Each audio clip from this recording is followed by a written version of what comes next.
Speaking of Courage podcast, back in the hot studio. Yep. Not as hot, but it's a little better. Always too hot, but it's not. Yeah, It's exactly. not as terrible as it is sometimes. What are you up to, man? Same old stuff, man. I thing? missed the swap meet today, but other Did than you? that, yeah, it's the same old usual Sunday Depressed stuff. about it? Nah. I miss it quite a bit. You don't get that feeling where you're like, damn, what if that one thing? Oh, I'm sure I missed like a Medal of Honor, but Yeah. I'll never know, so it's all good. don't sweat the small stuff. So what's new with you, man? Nothing, man. You? Same old. Yep. Same old thing, man. Just getting over a cold. Yeah. Where are we headed today? COVID part 2. Yeah. Doing Vietnam. I was going to make you look, but I figured you'd get this one over Yeah. here. Yeah, this is our pretty conspicuous Vietnam uniform there. So doing Vietnam again. Awesome. Yeah, we've been doing a couple The World War jungle. II, so we're going to go get back into the, more recent.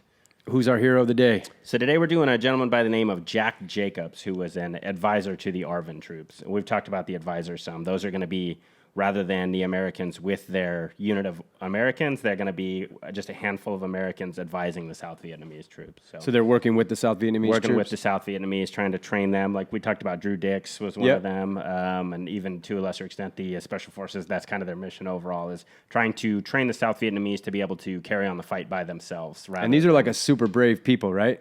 Or no? In certain circumstances. I was listening to an interview with a Vietnam soldier, and he was like a special forces guy, and they would have a team of 7 guys or whatever. But he had some, I don't know if they were South Vietnamese. Was there another? There's a lot. There's a lot of Montagnards, there's Nungs, there's South Vietnamese, there's the ARVN troops, there's all kinds. I'm gonna have to re-listen to it, but he could not stop talking about how Might have amazing been the Montagnards. and It would like, depend. That sounds familiar, but Yeah. how just badass they were as soldiers, and In the Iraq troops were over there, the South Koreans. So I'd have to know what yeah, you're yeah. talking about, because there's a I'll send you the whole interview. It lot was of so different good. ones. It was this Yeah. old man, and he just had such great stories, man. Right. But okay, so would some Jacobs? You said Jack Jacobs. yeah. Jack Jacobs. And he was going to be born he was born in Brooklyn, New York on August 2nd of 1945. So those closing days of the war. So he's again. got a great name, and he's from Brooklyn. And he's probably got a Brooklyn accent. Yeah, I was right, just a little gonna bit. say, But he's you could actually picture the descendant of Jewish immigrants. So he's Jewish. Okay. His dad was in the army in the South Pacific. He was in the Philippines, I believe, and in New Guinea and Manila. He served in the Signal Corps. So he's going to be one of those guys. Like all these kids in this era, their parents were either in the war or everyone they knew was. But his dad was actually overseas while he was born. So his mom would have been back home giving birth to Jack while his dad was away, which is kind of So a deep tradition. a sign of the times. Yeah, and that's kind of my grandma Ash, when my uncle Randy was born, my grandpa was overseas in Europe. So they have a picture of him where it's my grandma holding the baby in the hospital, and there's a picture of my grandpa in a frame next to it because he couldn't be there. And Oh, that's That's cool. kind of the reality for a lot of these families, though. And if you think about that, how different that is, because I mean, we have kids. You Yep. know, when your wife's in labor and everybody's there and the whole family's supporting. A lot of women, it was their reality to be having these kids where their husband was overseas and they didn't even know if they were going to be coming home. So Right. that was what it was for him, because he was born in, again, 1945. How much do you think that played into like the women's revolution and stuff, like Oh, it for was them to have to huge. go through It this was and huge. be tough? Yeah, and the women that went to the factories and the jobs and everything, and they're doing all this stuff, and they're realizing, hey, I can do the same work a man can. You know, eventually you're going to pay me the same thing. And Yeah. I'm not going to go back to this sheltered lifestyle. I'm going to I go like back getting to, out here and being on my own. Exactly. Who are you to tell me what to do when I just spent 4 years in a factory or whatever that may be? Carrying so it the country. definitely played into it. Awesome. So growing up, Jack, like a lot of these kids, though, his dad's going to be his hero, you know, because his dad was in the military, so they're going to be looking up to that. And Jack's childhood in Brooklyn, it's kind of going to be like the movies you watch and everything, Yeah. you know. He said they could get on the subway or they could ride the bus and they could go to the baseball fields and pay a nickel to get in and, you know, eating street hot dogs and everything. So it was one of those cool times that you see in the movies. But on the flip side, one of the things we don't think about in this idyllic 1950s childhood is there's a lot of other kids that don't have dads because their dads died in the war, right? And there's going to be an army of veterans that came home, and a lot of them don't have work, and some of them are going to be amputees walking around. So not only are they looking up to the veterans, they're also going to be seeing the reality of war, and that's kind of going to be part of their lifestyle. So it's not as far away as it is for, you know, maybe us when we were kids. How did the country cope with that? With a lot of these fatherless kids and stuff? Was there? I mean, they did their best, and a lot of people looked out for each other in their smaller community sense. There was no major government program just to look out. Probably for them, those things where the other veteran dads that did survive probably took these kids under their wings. Well, the in neighborhoods were fairly tight, and depending on where you lived and what you did and things, and a lot of people would remarry, and they would never even know that they were being raised by somebody else in certain circumstances if they died when they were young. Yeah. But yeah, there was, like I said, there was the good in the 1950s, but there was also the negative.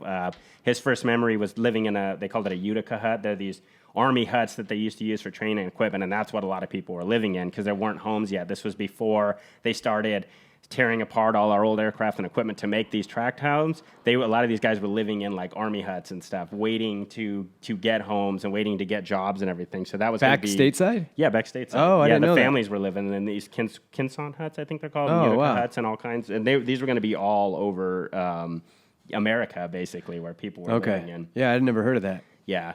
And like I said, he was Jewish, so that played a strong role in his upbringing. He would be going to synagogue and having a bar mitzvah and everything. And his dad was an engineer for Western Electric, hardworking veteran type guy. And his parents are going to raise him with a strong sense of morals, right? Yeah. Do the right thing, don't disgrace your family, and a strong sense of responsibility. And a lot of that's going to come from his religious teachings, right? One thing about Jack is, similar to Audie Murphy and these other guys, he was very, very tiny. So he was kind of like my kids. He's going to look about 2 years younger than he actually is. So he's going to be dealing with that. But that became kind of a strength to him. Even though he's much smaller than everybody, he looked at it as an advantage rather than letting it get him down. When he was in 6th grade, they ended up moving to New Jersey to these tract houses, which, again, that's where a lot of Americans did. They would move from wherever they were to these new suburbia that didn't exist before, where there's all these homes and everybody looks the same. And that's where you're going to have that wonder years kind of lifestyle growing up, too. Typical path for post-war America. In addition to those problems we were talking about, we also had the looming threat of the Soviet Union, right? We talked about that several times on here, but it's kind of a weird time where we just won the greatest war in the world history. America was a part of it, and the Allies won this great victory. You should go home, and everything should be great. But now we have this looming threat, and it's just kind of always hanging over you. So it's it was kind of like a thing that just hung over, right? Oh yeah, because you never knew when the bomb was going to come. Right? I've heard the stories about them holding onto trees and stuff like that. These drills, right? And getting nobody really knew what, thinking it was going to happen. Yeah. And then the Cuban Missile Crisis made it almost a reality. But yeah, you never know. Like it's kind of like we live in California. We have earthquake drills. With them, it was bomb drills, and it seemed like it wasn't if it's going to happen, it's when it's going to happen. At some point, it's going to happen, and what are we going to do? So you always have that looming over you, which is real weird, and it influenced all parts of society, And it's the funny part is bad guy movies. You know what I mean? It kind of depends on what era it is, but at that time, all the bad guys in the movies were Russian, right? Yeah, exactly. Well, if you look at sci-fi, I don't know if you're aware, all the alien movies in the 1950s, the aliens are representing the Soviet Union, basically. Oh, are they? That's that Russian threat, that foreign invader. That's where that comes from. So that's why there was so many of those crappy sci-fi movies. Okay. It's this foreign threat that's going to destroy our way of lives and our people. And everything's nuclear. They're going to infiltrate us. There's this technology, invasion of the body snatcher type stuff. That's all, a metaphor for the Soviet Union. To one degree, was sometimes intentional, sometimes not so much. Right. But that's it just influences culture, society. Right? And he started high school in 1958. So cool time. Exactly. What I was a great time. Think of cars and rock and roll. Oh man. 58 to 62 or so. So you're diners. It's what we look back and think, oh, that would have been badass. Yeah. And that was going to be the time he was going. Like I said, he was tiny though. He was 5'4" when he joined the army. So in high school, he's going to be. He graduated in 58. He graduated in 62. Oh God, it was perfect. I think so. Yeah. Right, have been right about that time. But he's, like I said, 5'4"-ish, 112 pounds. So he's a tiny guy. But he did a little boxing while he was in high school, and he ran track. And he said he could always do more push-ups and pull-ups than all the other kids. So he never looked at it again like, oh, I'm this weak little guy. He's like, screw it. Look at I'll outrun you. I can do more push-ups. I got you. I don't have extra fat on me. I don't have anything. But he did well academically. He was a little bit of a troublemaker as a kid, but his parents raised him with that sense of responsibility. So he ended up going to Rutgers University, and then while he was there, he went to ROTC, which is Reserve Officers Training Corps. That's training to become an officer. Okay. Right? And he did that partly because it was, going to give him a paycheck and everything later on, but partly because it's just understood that you have this sense of responsibility. You need to serve your country. Yep. So it's going to come with a 2-year enlistment, or however long the enlistment is, but more importantly, it's like, all of our dads fought the big war, so of course I'm going to join the Army. It wasn't Yeah. like this crazy thing, I wanna especially be in like this my dad, yeah. early time in the 1960s. Yeah, and it had a stipend. When he joined, though, the war wasn't on the horizon to the average American in 1962, so it didn't really seem didn't like see a anything reality. coming yet? Yeah, I mean, like I said, there was always the threat with the Cold War, but that'd been there their whole lives, so they're not expecting this war in Vietnam. It's just kind of almost an abstract concept. Between his junior and senior year, he ended up going to what's kind of like their equivalent of basic training. He went to their like cadet training so they can get their summer of training in. And while he was there, once he got there, 2 months after arriving, the Cuban Missile Crisis occurred, which is what we talked about. Living through all this cool time of history. But imagine probably not cool then, but well, it is cool in the sense of it's huge, right? Yeah. And imagine somebody who's in the ROTC, because now the whole country's thinking, oh shit, it's the big one now. We're going to go fight the Soviets. It's finally going to happen. And he's in uniform. So now war's a reality. So you're going to start taking that kind of stuff more seriously. While in college, when he was 18 years old, he got married and he had a child. So he had a little kid, he had a daughter, and then him and his family, they ended up living in those Utica huts again while he was like he had when he was a kid, because those are just the things that are around there. In 1966, he got his bachelor's degree from Rutgers University, and he got a degree in political science. So he's a real sharp guy, obviously. He's well educated, but now he has his military training. And now war's a reality, like I said. And he's a young man, he's got a wife, and he's got a kid, and he has no money. So he ended up volunteering. Instead of getting commissioned into the Army Reserve, he ended up requesting to go to active duty, which with, again, war on the horizon now, it's almost guaranteed that you're going to end up going over there. Plus, it gave him a regular paycheck, though. So he's thinking, this is a good way to support my family. Yeah. So he gets accepted. He requests infantry, but they tell him he's going to be transportation, like a truck driver. And he basically tells them, no, I won't accept my commission unless you make me infantry. So they give in and they end up... So many of these guys, they wanted to be infantry. Well, these are the guys that are going to get the Medal of Honor. If you follow the path and you go work a desk, you're not going to end up with the Medal of Honor. Right? I was thinking about that the other day. The guys we profile are one segment, very small segment. Yeah. So if you just... They all have a very similar thing in common. But if you didn't know anything else about the military, you would think this is the normal path. This isn't the normal path. No. We're highlighting, the John Elways and the, But it's Michael pretty funny, Jordans though, and that stuff. they all kind of have, like, a mean streak. They don't fall in line perfectly. Right. But once they get on the path of the military, it's like almost like they're a straight A student in that world. It helps, too, though, because one of the Medal of Honor recipients, I don't remember which one, commented one time that you get the Medal of Honor by not following orders. Yeah. If you follow orders, you'll stay where you're supposed to. It takes something. See, there has to be something in you of a little bit of a troublemaker, a little bit of a risk taker at some point. Screw him, I'm not listening. Yeah. So if you have these guys that prior to the rigid system of the military were that, and it comes out a little bit, it's gonna kind of give that to shine. And he's, like I said, he was a little bit of a troublemaker when he was a kid, but he was a good kid and he had that sense of responsibility.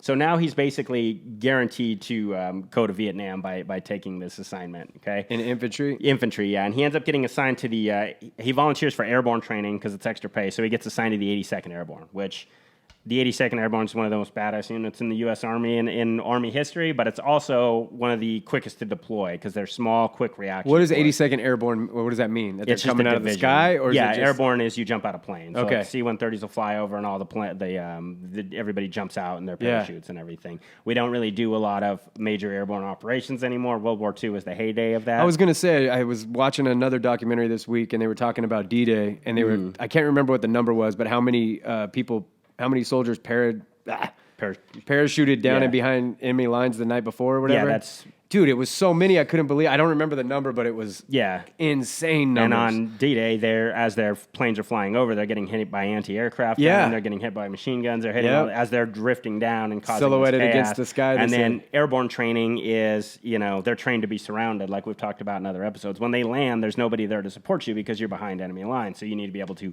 come together as a unit and fight. And on D-Day, it was a disaster, but it worked out for us because of that. So these are the guys that are going to be training him, though, because when he's in the 82nd, there's going to be young new guys like him, but there's going to be crusty old sergeants that fought in World War II in Korea that had been in the 82nd. Maybe might have been on D-Day.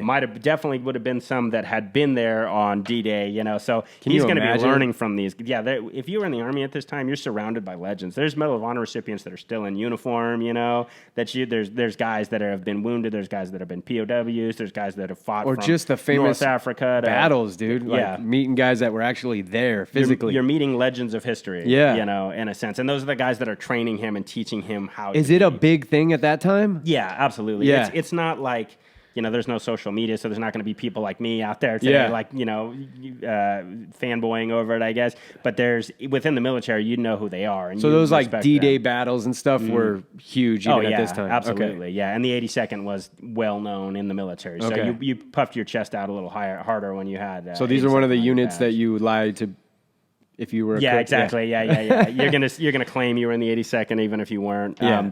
While he was there, he ended up having another son, so now he's got 2 kids. And then in the spring of 1967, his whole unit got orders for Vietnam. His brigade of 82nd Airborne got unit orders for Vietnam. So he's totally stoked, right? Yeah. These guys want to go to war, contrary to popular opinion. These guys are gung-ho, you know, 82nd Let's Airborne go. paratroopers, so they're super excited, and they can't wait. Same thing when we got orders for Iraq. You know, we were high-fiving, partying, drinking in the barracks because that's what you want as an infantry soldier. Not because you're some cold-blooded killer, but this is what you're training for, and this is what you want to do. And you're seeing the war, and you, as a person in uniform, you should be over there. So they're excited. As they're getting trained up to go, though, he ends up getting called in, and they tell him, you're not going with the unit. And he's like, what? And they said, you're going over as an advisor. So these guys he's been training with for, you know, months and months and months, you don't get to go with them. We're going to send you with these South Vietnamese guys that you've never met, even though you have no training in this. What? And he's going, are you kidding me? No, I refuse. And they're saying, too bad, it's the Army. It's the needs of the Army. So he actually called his branch commander and said, "What? I don't want to be an advisor. Why am I going?" And they're like, "Too bad. You're uniquely qualified," they said. And he said, "What the hell does that mean? Like, I'm a Jewish kid from New York." And they basically said, "You have a college degree," and then they hung up on him. So he ended up having to go as an advisor. So prior to that, he ended up getting a 5-week advisor course, which is all he got, 5 weeks to try to learn the Vietnamese culture, learn as much of the language as he could, learn how to train these indigenous troops for 5 weeks. Jesus. And then he's going to get sent over to Vietnam. And you asked earlier about how these troops are. ARVN troops, Army they're Republic in Vietnam waiting for him? There's another unit over. There'll be another. He's replacing somebody that's. So he's going to go into a unit of guys. A unit of South Vietnamese guys that don't speak English. So they're not training here for 5 weeks. No. He's training for 5 weeks. He's going to a training course. This is not with his guys. Here's by himself. Here's some flashcards to learn Vietnamese. You know, here's all these weapons you're going to be using. Here's how to control a base, because it's a lot different to be an infantry leader and control a platoon of guys that know what they're doing versus how do you train and advise troops. Yeah. Right. So he's going to end up getting sent over there. And what I was saying is the ARVN troops vary by unit to unit. There's units of ARVN troops that are insanely badass. They're, you know, the Navy SEALs of the ARVN. And then there's other ones where they have lazy commanders and they just sleep and they refuse to fight and they hide. So you don't know what you're going to get into. Yeah. And some of that comes from the ARVN leaders. A lot of them, it's political appointments. So if they have a shitty leader who's a coward or whatever, they're going to be poorly trained. Yeah. And the ARVN troops aren't going to have the same support as the U.S. troops with the artillery and, you know, all that kind of stuff when we're over there. So it's not what you want to get into if it's not what you're looking for. Just you wouldn't know what the hell you're even going to get. And that's what he gets thrown into. So in the spring of 1967, he's going to ship over to Vietnam on a Boeing 707. It's 22 hours on this plane, and these are going to be 300 troops packed into this little list. Well, it's a big craft, but there's 6 across just kind of sitting there with all their gear. 22 hours, and he's going to arrive in Vietnam. And at the time, he's 24 years old, and again, he's 5'4", so he's a tiny little guy. A lot of the stories you hear in Vietnam, the Americans are like, "Oh, the Vietnamese were so tiny, you know, we were so tall." He's just as small as they are, so it's kind of a funny little thing. I wonder if that helped him. I doubt they to the care people at all. You don't think so? No, I don't think so much, but it would have been just kind of a unique thing versus most of the American guys over there. In the bush, you probably couldn't tell him apart from any of the other guys. When they landed, they're going to land in these busy military airports, and there's going to be planes coming in and planes going out. And one of the things he remembered, when he got off the plane, there was a line of troops getting ready to go home that had finished their year. And they were yelling and joking, and they were all going, you're going to be sorry, telling the guys coming in. But he said they looked 100 years old, and these were 19 and 20-year-old guys because they had been in the bush for a year. You know, so they've experienced a year of combat. Some grizzled vets. Then him and the other guys are getting off with their starch, fatigues, and they're looking around, and they're just in this new world going, holy crap, you know what I mean? And then he said, that was when he first arrived there. Just a few weeks later, he looked 100 years old too, because right away you end up getting in this combat. So as an advisor, he goes to Saigon and he spends about a week waiting for his assignment. And then he ends up, you get on, they'll transport you to wherever you're going so you can go meet your troops. And he ends up getting sent into the Mekong Delta, which is way south in Vietnam. It's in the Quang Phong province. I'm sure I'm pronouncing that wrong, but Quang Phong. I always do my, there you go. That sounds better than anything Just I say can it do. really fast. That's there you go. When he landed, though, it was kind of a controlled crash. When the plane hit the runway, the wheels fell off and everything. Oh, my gosh. So that gives you an idea of the equipment you're going to be dealing with, the situation you're in, how little your life matters. Those are those combat takeoffs and combat landings? Exactly. Yeah. And then this one, those are going to be these small little crappy runways that no one cares. And if you died on your landing, no one cares. You're just one more. Yeah. Okay, we'll get another guy, so that kind of tells you what that is. Man, well, imagine walking into that. I know, and that reality of that. And he's kind of bitter, too, because he wants to be with his unit. His guys are all getting off together, putting up 82nd Air Force flags. So he gets assigned to his unit, of South Vietnamese, and when he meets them, they're already out in the field. And one of the first things he notices, Vietnam looks exactly like you think it's going to. It's crazy green, there's jungles everywhere, there's tall grass. Is it a beautiful place? Oh, Vietnam's beautiful. Is it? If you look at the pictures and stuff, I mean, the pictures don't show you the heat and the humidity, but it's like just to look, lush. Yeah, the most lush jungles you're going to see. It's beautiful country and rolling hills in certain places and that red dirt. Not a place you want to fight in, but it's visually it's beautiful. So when he gets there, these guys are already going to be fighting, basically, or looking for the enemy, and it's going to be super hot and muggy. And he's assigned to the 16th Infantry Battalion of the ARVN troops of the 9th Infantry Division. So not the U.S. 9th Infantry Division, the ARVN 9th Infantry Division.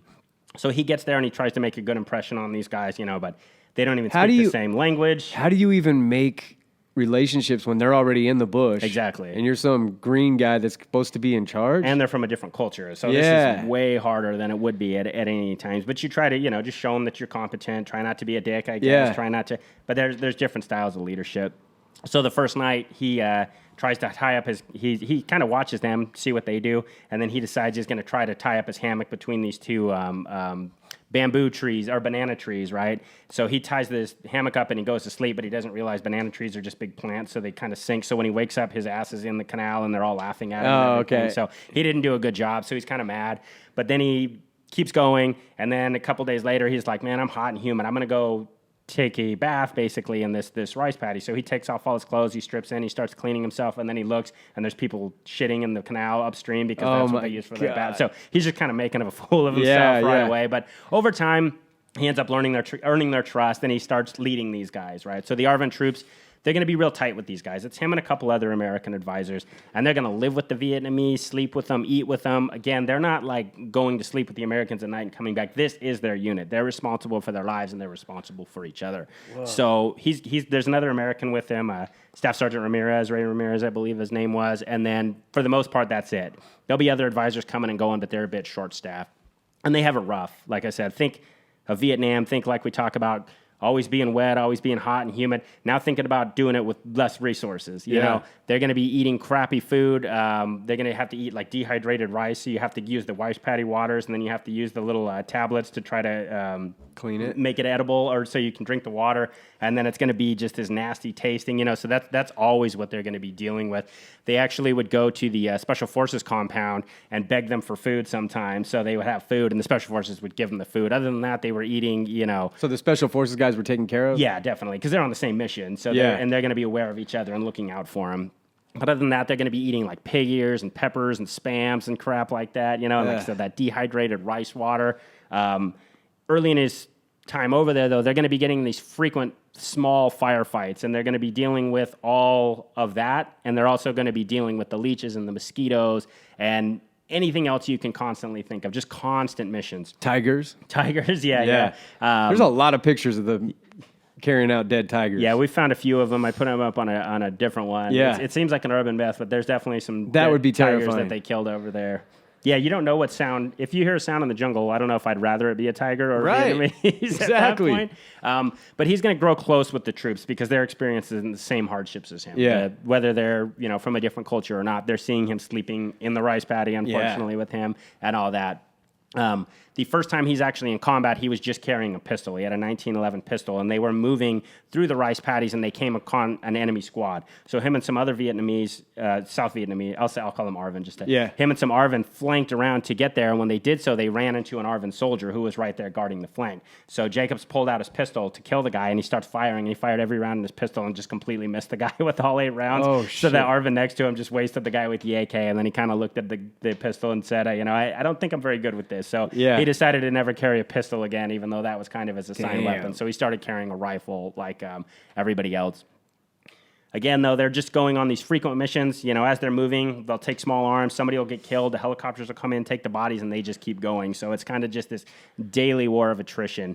The first major firefight they got into, though, was in early 1968. They were in the field chasing this enemy force. They knew the enemy was in the area, so they're basically looking for him. But the enemy knows they're there, so they're just dodging them. They're just moving around away from him. And while they're out in the field getting tired, the Vietnamese ended up, their mission was to attack the city of Cao Lan, where there was a jail that had a lot of Viet Cong soldiers in it. So after Jacobs and his troops went back to base and went to sleep after days in the field, and they're exhausted and they're getting their stuff off, they get the call in the middle of the night that the VC had attacked, and this is just 1 mile away, right? So think of how tired you are. You're finally getting to sleep. You're finally taking your gear off, and now you have to get it back on, and you have to get over there. So they go in and they try to attack this city, and as soon as they do, they just get engaged, and they start getting torn up. So Jacobs is looking around, and this is nighttime, so you can't see anything. You don't know what's going on. There's explosions. There's people dying. There's people screaming. His guys are getting killed. If you don't know anything about rifles, trying to look down your sights at night, you can't even see down your sights. So it's just terrifying. So especially in the jungle, right? Well, they're not in the jungle. They're in the urban. They're attacking the city. They're trying to take this city back. Yeah. So all you're seeing is muzzle flashes, and you're seeing explosions, and you're seeing the light of the moon and everything. There's, again, confusion and people dying everywhere. So he runs over to an RTO, a radio telephone operator, grabs his radio, and he gets on the radio, and he calls the American Provincial Chief Advisor, who's the head advisor for this whole area. And he is just a badass guy. He was a ranger in Korea. He's been in Vietnam. He's always calm. He knows what to do. So Jacob gets on the radio with him, and he goes, "What do I do?" And he's expecting this ranger advisor to give him this detailed plan, cut them off here, call in support, whatever you're going to do, blah, blah, blah, and the guy just tells him, you'd better do something, even if it's wrong. And Jacobs kind of realizes, first he gets mad, and then he realizes what he's saying. He's saying, do something, even if it won't work, because if you do nothing, regret will be your last living emotion, meaning if you stay there, you're going to die. We've talked about this before. But if you move forward, you may live. So he does what he can. He grabs the couple of Arvin next to him, and they just run for the first enemy they see that are in a little gully and in a canal right there. So they start attacking them, and they kill them. And when they kill them, they're able to push forward. And they're able to take that flank, and they're able to drive forward. And over time, the guys start following him, and they're able to drive the enemy off just by that initiative. So he learns a valuable lesson that day. Like, do what works. Exactly. Well, not just do what works, just do something. If you do nothing, you're going to die. If you do something, you may die, but you also may have a chance. And that's going to be... Again, that brings up, like, how many people got complacent or got... paralysis by analysis and got killed and just run over. If you freeze, you're going to die. Yeah. And if the enemy has the initiative, they're going to keep going. I quote Teddy Roosevelt a lot. The best thing to do is the right thing. The next best thing to do is the wrong thing, but the worst thing to do is nothing. Yeah. You will die. You will die. So just charge. And he did, and they got lucky, and they survived. And that was huge in his mind, Yeah. And that...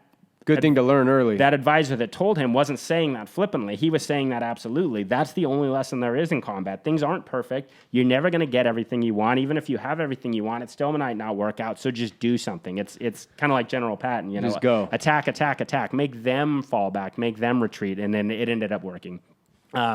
Shortly thereafter was the Tet Offensive, which we've talked about on the show several times. And his guys ended up doing really well. They survived the attack, and they fought the enemy off pretty well. So by now, they're a good, cohesive unit. They're listening to the lessons, and he's gained a lot of combat experience. He respects them, and they respect him. So going through all this bullshit, they're coming together. And at one point, their base camp was attacked, and they survived that. So now they're this hardened unit. Some Arvin units are good, some are bad. This is going to be a good one because these are his guys. Yeah. After the Tet Offensive, for months, they're going to just be kind of chasing the enemy, running through the jungle looking for them. The enemy's evading them, and they're doing what they can. There's going to be frequent small firefights, but it's not going to be anything huge. On March 9th of 1968, they planned this major operation. Basically, they're going to be on actual assault craft, and they're going to be going up the river. They're going to be looking for the enemy that they know is in this area. So they're going to be taking this assault craft, they're going to get off the boats, and then they're going to move inland. They're going to have to move over this open area where there's no covers, these giant rice paddies. So we're going to have hundreds of our troops, the ARVN and the advisors, in this open area that's called death ground, what we call death ground, right? The enemy can see you, they can cut you off. So their plan is just to push through this open ground as far as you can and then get to cover, and then you'll move from cover to cover in the jungle. But when they're in that death ground, they don't have a lot of options. There's 3 other American advisors with him, and the way it's supposed to work is he has his main body of troops, and then there's Vietnamese ARVN scouts in front of them. So what's supposed to happen is they're going to push forward, and they're going to, if they get engaged, the scouts will pin the enemy down, or they'll return fire, and then the major unit can flank them, right, and go around without the enemy even know they were there. What they don't know is that there's 300 Vietnamese soldiers in the wood line waiting for them that know they're there and they know they're coming. Just waiting. They know they're there because they had infiltrators in command that were able to tell them. Some of our guys were giving the enemy info. So they know we're coming. Shit. They know where we're at, and our scouts are not in play. So the scouts that should have been there, we don't know if they were Viet Cong sympathizers and they just didn't do what they were supposed to, or if they were just scared and they didn't show up. But essentially, there's no scouts in front. So they're radioing like they are there, but Jacobs has no one in front of him to support them. Damn. Right? So they get off their boats and they're going to start marching for hours under the hot sun. They're going to be tired and dehydrated. You know, you're moving through these rice paddies and these gullies, so you're going to be wet, and then the heat's going to dry you, and then you're just going to be miserable. Your socks are going to be soaked. Your gear's hanging off of you. So they see the wood line up ahead, and they decide, when we get to the wood line, we'll take a break. You know, we'll dump our gear, we'll get some water, we'll take a break. But of course, what they don't realize is the enemy's in that wood line. So as they get close to that area, they're about 50 yards away. Jacob's body felt cold, he said. He just felt like a spider sense, spidey sense. His body just kind of felt a shiver. And then what that was it was right before the enemy attack. So the enemy attack launched, and it opened up with mortars, machine guns, and rifles. So as they're moving, they just started going down. 50 yards away, the enemy just lit them up with everything they had. Rockets, RPGs. About 50 to 75 guys went down in the first 15 seconds. So of Jacobs' troop, everybody that's standing is just hitting the ground, bloody and screaming. Jacobs hits the ground as well, and he's trying to make a plan because he remembers what that advisor told him. Whatever you do, just do something, right? So as soon as he hits the ground, he's trying to get to safety. It's him and Ramirez are next to him. He starts looking around and trying to assess the situation. He sees the enemy to his front. He sees the wood line. He sees his guys dead and dying. And then he hears a whoosh of that mortar like we've talked about, right? Man. And as that mortar lands, it's going to land right next to him and Ray, and it's going to kill 2 ARVN soldiers who are right next to him. And then everything just goes silent as that explosion, right? And what ended up happening was shrapnel hit Jacobs in the face. It actually tore through his head and fractured his skull, and then kind of came out his face, essentially. So the top of his skull, the shrapnel tore his face and the top of his skull, and the bones in his face are completely broken. His whole face is shattered. First hit. Right. So now, the sound's coming back to him, and his head's just bleeding like a fire hose. He was on all fours, kind of looking down at the ground, and he's just watching the blood pool under him, and it's his own blood, and he can only see out of one eye because his other eye's so severely damaged. And then he looks over, and he sees Ramirez, and Ramirez is grabbing his chest because he's got shrapnel inside of him, and he's got 3 sucking chest wounds where your lungs are trying to breathe, and that blood and everything's going in. Ramirez ends up grabbing the radio, and he gets on the radio and he tells them, he uses his call sign, but essentially he says, Jacobs is hurt bad and it doesn't look like he's going to make it. Meaning Jacobs is hearing, he sees himself bleeding. He doesn't know how bad he is. He knows, how awful things are. And then he hears his buddy saying he's going to die, right? So he hears Jacobs is hurt bad and then I don't think he's going to make it. And then Ramirez collapsed from his wounds. So Jacobs shakes it off and then he grabs the radio and he says, Ramirez is hurt bad. I don't think he's going to make it. So the guy on the other side of the radio said, what is this, a comedy routine? Get back to work. He thought they were actually joking because of the way they did that. But they quickly realized they weren't.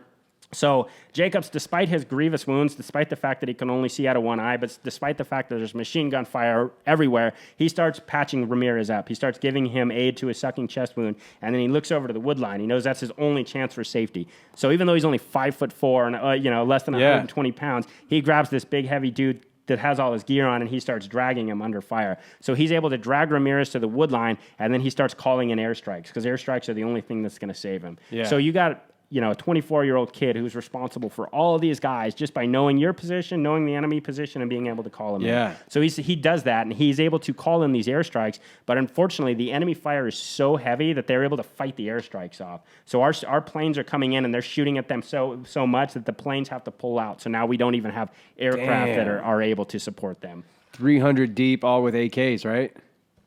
AKs, machine guns, rockets, mortars. This is a planned attack. So these aren't just guys. They got all their mortar positions figured out. They have their big heavy guns, their 57 millimeters. They know, and you're out in the open. So Jacobs realizes that the ARVN commander is wounded badly, and everyone's getting cut to pieces. Because everyone's so wounded and the situation's so chaotic and a true L-shaped ambush, there's nowhere to go, right? So the Vietnamese start to panic. So Jacobs looks around, and again, he remembers, he says he has to do something or everyone's going to die. If I stay there, everyone's dead. So he ignores his own pain and his own injuries. He doesn't treat himself. He doesn't get anyone to treat him. He starts ordering a withdrawal. He starts taking command. He's getting on the radio. He's yelling at guys, everyone get back to safety, get back to my position. So the Vietnamese that can start moving to the wood line to try to set up this defensive perimeter.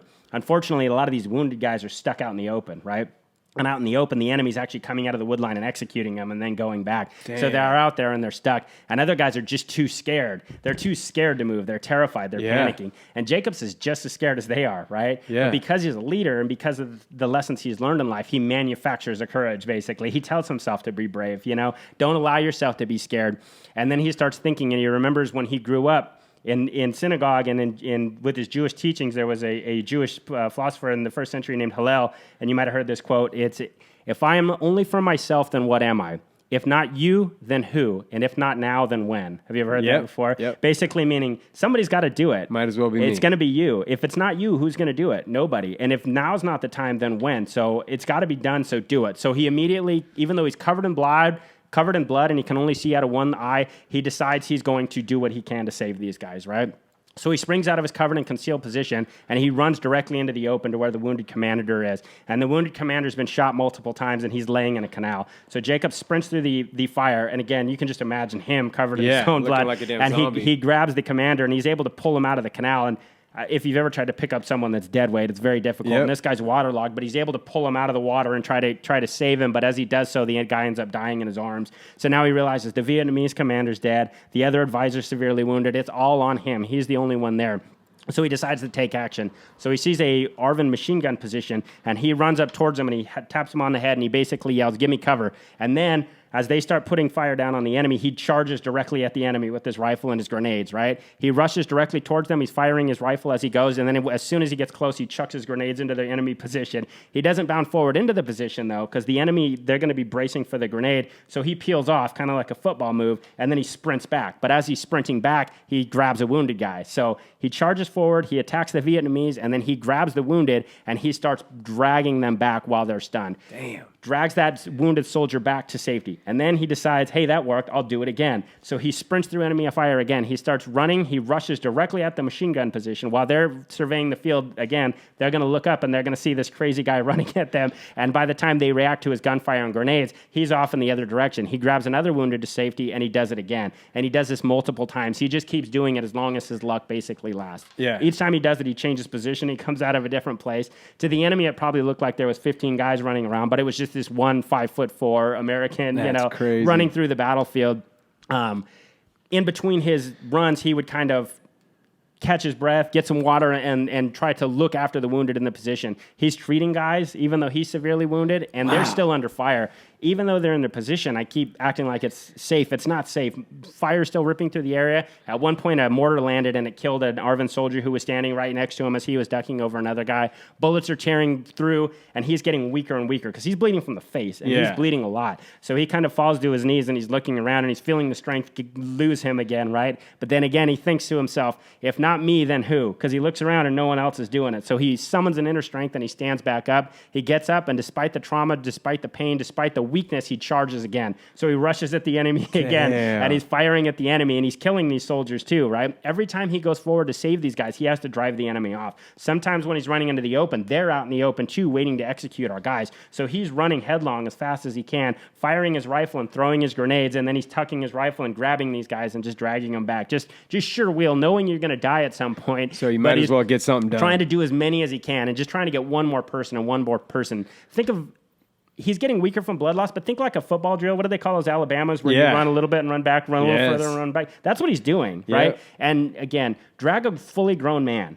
Now drag a fully grown man that's wearing gear. Now drag a fully grown man that is dead weight and wounded. Now drag a fully grown man that's dead weight and wounded while you're being shot at, while you're only 5'4", and while the skulls in your face are fractured, you can only see out of one eye and you're bleeding, right? So by now the enemy's focusing on him. Every time he's running out, they're shifting their fire towards him. but he just keeps doing it. In the end of his, exhaustive sprint, he ended up saving 13 guys. He did this. He made 13 trips and was able to drag all these guys back to safety. Eventually, the rescue helicopters were able to radio in, and by now he was on his back. He couldn't even get up. They radioed him, and they asked him to pop some smoke, which is, so basically, they'll ask you to pop smoke. You throw smoke, you identify the color. They'll say they see it or whatever, so the enemy doesn't. He barely even had enough strength to pull the pin on the smoke grenade at this point, but he was able to throw it out. And then he started feeling, he just felt a sense of calm. He felt like he was sick. He tried to stand up, and he couldn't even stand up anymore because he had no strength. He felt his limbs were just gone. He felt his vision kind of focusing and everything, And then finally the helicopter landed, and it picked him up. And somehow he survived, right? As they were pulling away, the last thing he remembered was feeling the rounds of the machine guns and the rifles hitting the helicopter as they were getting out of there. And these brave helicopter pilots are basically saving them, right? He ended up losing consciousness on the helicopter, and then he woke up in the hospital. When he woke up into the hospital, Ray was right next to him. He was still alive. Oh, shit. But he looked over, and they were taking shears and cutting open Ray's chest. They just snap your breastbone and ripping it apart. So he's watching that. He's going, oh, my God. But Ray ended up surviving as well. Looking around the hospital, though, there's wounded and dead everywhere. Some of these guys, 13 of them he saved physically. They're in the jungle? By dragging them. Well, they're in a field hospital back now. But 13 of these guys he physically saved, and countless more he saved by being able to keep that initiative and keeping that organization. He looked to his right, though, and they were doing CPR on a young soldier, and they watched him die. He passed away, so he's thinking, man, think how bad this is. But he ended up losing consciousness again, and then he stayed in the hospital. They had to do dozens of surgery on his face. At one point, they walked in, and his face actually collapsed. The inside of it, they had to put a balloon up his nose and inflate the balloon and keep the balloon in his face for weeks just to be able to, for days to keep his face in shape so the bones would heal properly. To show you how bad it was. He actually never regained his sense of smell. He lost it just from whatever the damage was. I'm not a neurosurgeon or anything. I don't know what an incredible it would take will, to do dude. that. But yeah, eventually he was returned to the U.S. and he actually stayed in the Army. So he ended up being the commander of OCS. Who reported the story? The other American advisors that were there, the Vietnamese that were there, the helicopter troops that were landing, the planes that were hearing the artillery get called in, all those pilots and everybody. So on this one, there's going to be a lot of different moving parts of people. But like I said, he stayed in the Army, and then when he was back in the States on October 9th, 1969, he was awarded the Medal of Honor from President Nixon at the White House. Man. After that, he didn't want to be just a guy sitting around with the Medal of Honor, so he requested to go back to Vietnam. And they told him, you can't go back to Vietnam, you're a Medal of Honor recipient. And he was saying, I'm a soldier and an officer, that's where I need to be. So they allowed him to go back under the condition that he wasn't in combat. You have to stay basically in Saigon and do paperwork. So he said, sure. He got there, and as soon as he got there, he called up and got himself assigned to another Vietnamese airborne ARVN unit so he could get back in the fight. And by now, it's 1972, and the war's very different. The troops are different, the terrain's different. Our bases are kind of half-assed. The defenses aren't well. Because we've lost so much support back home. Exactly. And a lot of the guys that are over there don't want to be there. When he landed to meet his unit, this time they were actually engaged in a firefight on the hill, and the helicopter went down, and he had to jump off under combat to meet his unit. Wow. During the subsequent fighting, he actually was wounded again during his tour in 1972. Damn. And he stayed over there. We were talking about this earlier. In January of 1973, U.S. troops pulled out of combat operations in Vietnam, so he was one of the guys that was still over there that was ordered to return home. So he had to end up coming home. That's real similar to what's happening now. Exactly. We were talking about Afghanistan earlier. So he would have been dealing with that same thing. And what kind of stuff is he dealing with at that point? In 1973? Like as we withdraw, what's he going through on his end? Well, when we withdraw, he would have been a single asset, so he would have just been sent home on that point. But as an ARVN advisor, you're in a unique position because you're not. Some of the troops might have been thinking, oh, this is awesome, we're out of here early. But to him, he's saying goodbye to all these guys. And these guys are staying. These guys are staying because these are the South Vietnamese And what does troops. that mean? So you're basically saying goodbye to them. You're going to have a tinge of hope that they're going to be able to survive and fight off the North Vietnamese invasion that's bound to come, but you're going to know in reality that they're not going to be able to because the war's been going poorly. And if they get overrun, they're dead. If they get overrun, they're probably going to be killed. All the officers and high-ranking guys are probably going to be killed. All the guys that supported us are going to be killed. It's going to be very bad for them, and they're going to be, when he gets home, he's going to be watching these guys try to flee the country. He's going to be watching these guys on the banana boats, as they call them, coming over, and all these refugees going all over the place. So he's going to have to be living with that as well. So there was just a certain point where we just threw in the towel. it was a long process. Vietnamization started, and where we were trying to hand over the war, and we did hand over the war. We did as much as we could. You can't stay there forever, and you can't. We tried to build the South Vietnamese up as much as we could to be able to defend themselves with guys like Jacobs and Dix and the Special Forces troops. But between 1972 and then 1975, when the North Vietnamese launched their all-out attack, they ended up taking back the country. So, damn. Yeah. So again, as an advisor, he'd be in a unique place because these are all the guys that he fought. So his boys are having to stay. Exactly, and those guys are going to be the ones that are going to be having to try to fight for their lives. But I wonder what those soldiers felt like when that happened. I don't know, man. You know what I mean? I would probably imagine there's a sense of abandonment to some degree. You would think, right? Or betrayal. Exactly.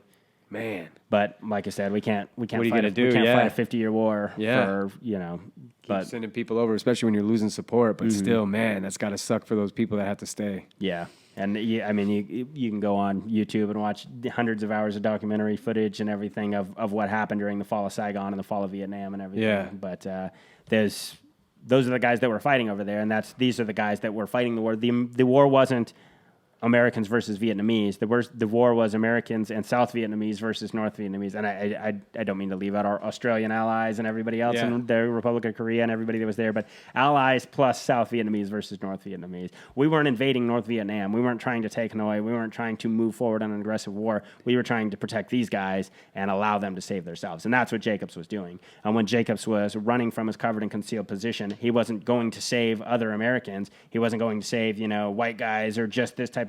He was dragging out Vietnamese soldiers. He was dragging out every guy he was dragging out. Every guy, with the exception of Ray Ramirez at the start, every single guy was a Vietnamese soldier, and he was risking his life running through enemy fire, grabbing them up under the harness and dragging them back. And each time he went forward, he was again basically volunteering his life, saying, that guy's life is worth more than my life in this moment, or he's worth the chance. And Jacobs has 2 kids at home and a wife, right? Yeah. So he could stay down with that massive head wound and just lay there. But if he does, this position might get overrun. They would have for sure got killed. Probably, right? But even if not,